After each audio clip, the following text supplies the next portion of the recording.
Gaji naik, tapi kenapa selalu minus di akhir bulan? Pertama, itu adalah lifestyle inflation. Oke? Lifestyle inflation ini terjadi ketika teman-teman ini gajinya naik, tapi pengeluaran kamu juga naik. Itu pun sebenarnya juga bukan suatu masalah. Itu adalah teori ekonomi modern. Di mana ketika kita mendapat uangnya lebih, ya kita mau spending lebih banyak. Yang mana itu pun sebenarnya hal yang normal ya. Tapi kalau kita mau take to the next level, ya kita harus bersikap untuk tidak normal. Saya tahu ya di luar sana ini banyak sekali ya teman-teman gaya hidup ya seperti yang diajarkan oleh Elizabeth Warren ya. Di sini dijelaskan ya 50% uang kamu habiskan untuk kebutuhan ya, membayar kontrakan, kemudian untuk biaya makan, biaya transportasi. Kemudian 30-nya itu untuk kemauan. Kamu pengen jalan-jalan, kamu pengen beli mobil baru, beli gadget baru, dan 20% itu untuk tabungan / investasi. Kalau kamu punya duit seperti ini, kamu punya gaji 10 juta setiap bulannya, 5 juta itu untuk kebutuhan, untuk bayar kos-kosan, bayar listrik, dan lain sebagainya.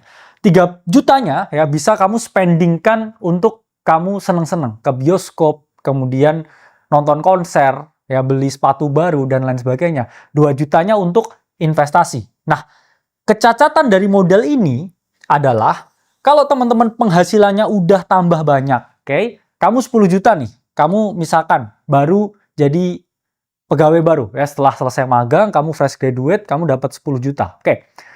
Kind of make sense ya buat teman-teman spending 50%-nya atau 5 jutanya itu. Tapi kalau kamu udah diangkat jadi manajer, gaji kamu tuh 50 juta sebulan. Apakah make sense ya bagi kamu untuk spending 25 juta setiap bulan? Ya make sense kalau kita tingkatin juga ya keinginan kita, tingkatin standar hidup kita. Itulah kenapa kita ngomong ada yang namanya lifestyle inflation. Punya duit tambah banyak, kamu spendingnya juga tambah banyak. Lalu sampai kapan ya? Misalkan kamu punya duit ya, kamu udah jadi direksi, gajimu jadi 100 juta ya.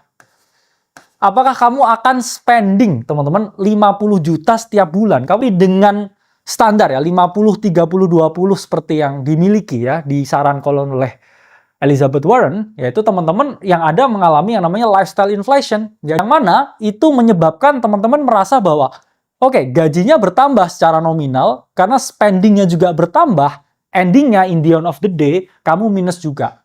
Kamu bisa menerapkan ya metode seperti pay yourself first, di mana kamu meninggalkan ya atau kamu meninggalkan kebiasaan ini. Jadi kamu kalau punya duit, kamu sisihkan dulu untuk investasi, untuk tabungan, baru sisanya ya untuk kebutuhan. Apalagi kalau kamu gajimu udah bertambah. Jadi kalau gajinya ini masih UMR ya atau masih 10 jutaan, kamu pakai 50 30 20 itu masih masuk akal. Tapi kalau gajimu bertambah, hati-hati nih ya dengan yang namanya lifestyle inflation.